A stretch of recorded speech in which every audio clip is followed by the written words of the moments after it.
Vice ganda inalaska ang post ni Nadine Lustre dahil mala endorsement daw ng Katol.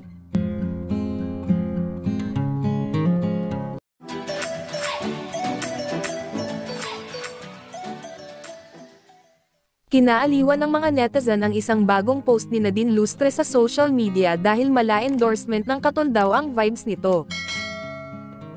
Ibinahagi ni Nadine ang isang aerial shot kung saan makikitang nakahiga sa gitna ang isang lalaki at babae sa isang open field na pa-spiral ang pattern. Makikita ang isang tila hugis katol at may nakahigang dalawang tao sa gitna nito. "From this life into the next we're all just trying to make it through," saad nito sa caption. Bagamat malalim ang hugot ni Nadine sa kanyang caption, agaw atensyon ang naging komento ng TV host comedian na si Vice Ganda. Banat ni Meme Vice dahil tila hitsura ng Katol ang image na ipinost ng aktres, wow parang may i-endorse ng Katol soon. Chos, love you. Naaliw naman ang mga netizen dahil sa Katol vibes na aesthetic naman daw at macho scent pa.